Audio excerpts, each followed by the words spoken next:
Hello बच्चों, स्वागत है आप सभी का एक बार फिर से पाथ एकेडमी के यूट्यूब प्लेटफॉर्म पे। मैं आपका बायो मेंटर सत्येंद्र कुमार। बच्चों, जैसा कि मैंने आपको कल के वीडियो में बताया था कि हम कुछ बोर्ड स्पेशल कर रहे हैं, तो जो टॉपिक लगातार एग्जाम में पूछे जा रहे हैं उन टॉपिक को हम एक बार आपको डिस्कस कर रहे हैं ताकि आपका जो आने वाला 10 दिन 15 दिन में एग्जाम है वो अच्छा हो जाए। तो आइए उसी के बेस पे हम एक टॉपिक और लेकर आए हैं जिससे बोलते हैं पेडिग्री एनालिसिस, या बोल सकते हैं फैमिली ट्री होता है। अब देखो एनसीईआरटी में दिया हुआ है पेज नंबर 89 में ह्यूमन जेनेटिक्स के बारे में बोलते हैं। तो ये किस बेस पे होते हैं? या तो क्रोमोसोमल डिसऑर्डर, जब क्रोमोसोम नंबर अंदर चेंज होता है तो उसे क्रोमोसोमल डिसऑर्डर बोलते हैं। उसके एग्जांपल है जैसे डाउन सिंड्रोम है, क्लाइनफिल्टर है, टर्नर सिंड्रोम है, ये सब है। और दूसरा है आपका मेंडेलियन डिसऑर्डर।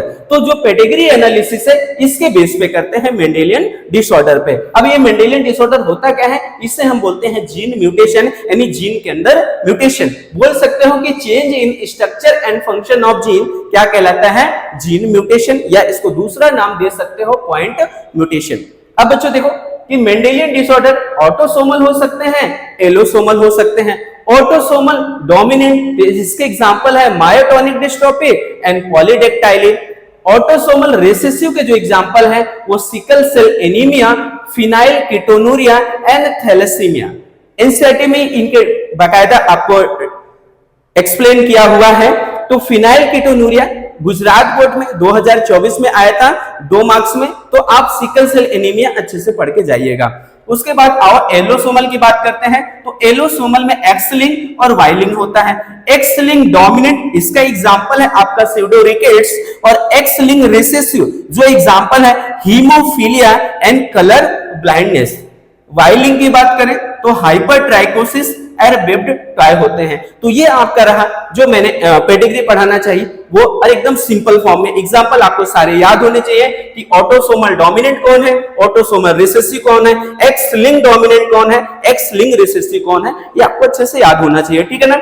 आइए कुछ एग्जांपल देखते हैं जिससे आपको और अच्छा समझ में आए कि पेडिग्री शो करती है। देखो मैंने एक पेडिग्री बनाया हुआ है। अब ये सिंबल आपको याद रखना है। ये सर्कल जो है आपका फीमेल शो करता है और जो स्क्वायर है वो क्या शो करता है? मेल। तो मैं ज्यादा कुछ बताया नहीं, एनसीईआरटी में पीछे दिया हुआ है सिंबल्स, आप उसको याद कर लीजिएगा।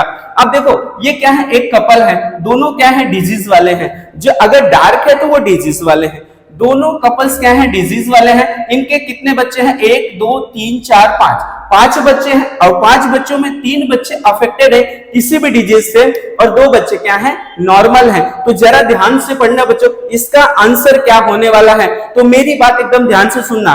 अगर कोई भी जनरेशन गैपिंग नहीं है तो आप उसको टिक करेंगे ऑटोसोमल डोमिनेंट। क्या टिक करेंगे? Autosomal dominant. जनरेशन गैपिंग का मतलब है कि अगर पेरेंट्स डिजीज वाला है और सारे बच्चे डिजीज वाले हैं तो वो कहलाएगा ऑटोसोमल डोमिनेंट। अगर कहीं पे भी आपको जनरेशन गैपिंग दिखाती है तो आप बिना टेंशन के उसे ऑटोसोमल रिसेसिव मार्क करेंगे। जैसे कि मान लो कि कपल्स जो पेरेंट्स है आपके मदर और फादर, ये क्या है? अगर इनमें डिजीज नहीं है और अचानक नेक्स्ट जनरेशन में बच्चे में डिजीज आ जाती है तो इसे बोले जनरेशन गैपिंग। ठीक है ना? तो ऐसे क्वेश्चन को आप टिक करेंगे ऑटोसोमल रिसेसिव। जरा देखो यहाँ पर पेरेंट्स डिजीज वाले हैं और अगले ये आपका फर्स्ट जनरेशन है और ये आपकी सेकंड जनरेशन है। तो पहले में भी डिजीज है, सेकंड में भी डिजीज है, तो आप इसको टिक करेंगे ऑटोसोमल डोमिनेंट। अब इसमें आता है एक्स लिंक है या वाई लिंक है, ये मैं नेक्स्ट वीडियो में आपको बता दूंगा। दूसरा क्वेश्चन दिया है कि study the pedigree given below and assign the types of inheritance of the trait. जरा देखना यहाँ पे जो पहली जनरेशन है, ये सेकेंड जनरेशन है, ये थर्ड जनरेशन है और ये आपकी फोर्थ जनरेशन है। तो जरा ध्यान से देखिएगा कि पहले जनरेशन में कौन है? आपके जो पापा हैं, सॉरी आपकी जो मम्मी है वो डिजीज वाली है। नेक्स्ट जनरेशन में किसी भी बच्चे में कोई डिजीज नहीं है, तो ये क्या है? जनरेशन गैपिंग है। अब जरा देखो कि यहाँ पर जो कपल्स हैं ये दोनों नॉर्मल है, लेकिन बच्चे कैसे हैं? अफेक्टेड हैं। बच्चे कैसे हैं? अफेक्टेड हैं। तो ये आपका क्या हो जाएगा? Autosomal recessive. क्या हो जाएगा? Autosomal recessive. जरा ध्यान से देखें कि गुजरात बोर्ड के 23 और 24 में जो आपका एनसीईआरटी एग्जांपल दिया हुआ, एनसीईआरटी एग्जांपल में 2 पेडिग्री एनालिसिस के फिगर बन रहा है। तो एक तो मैंने ये बना दिया, दूसरा मैंने ये बना दिया। अब जरा देखो ये फर्स्ट जनरेशन है जिसमें कि जो पेरेंट्स हैं वो डिजीज वाले नहीं है, लेकिन देखिए जो बच्चे हैं वो डिजीज वाले हैं। दो बच्चे क्या है, डिजीज वाले हैं। तो जरा इसी बेस पे आप करेंगे तो ये क्या हो जाएगा, ऑटोसोमल रिसेसिव। एक क्वेश्चन बच्चों आपके लिए दिया हुआ है, आप इसको सॉल्व करके कमेंट बॉक्स में आंसर जरूर बताएं और लिखें कि ऑटोसोमल डोमिनेंट है कि ऑटोसोमल रिसेसिव है। आप इसको पढ़िएगा अच्छे से, वीडियो पॉज करिएगा और अच्छे से लिख करके वीडियो को ध्यान से देखिएगा, आपका क्वेश्चन सॉल्व हो जाएगा।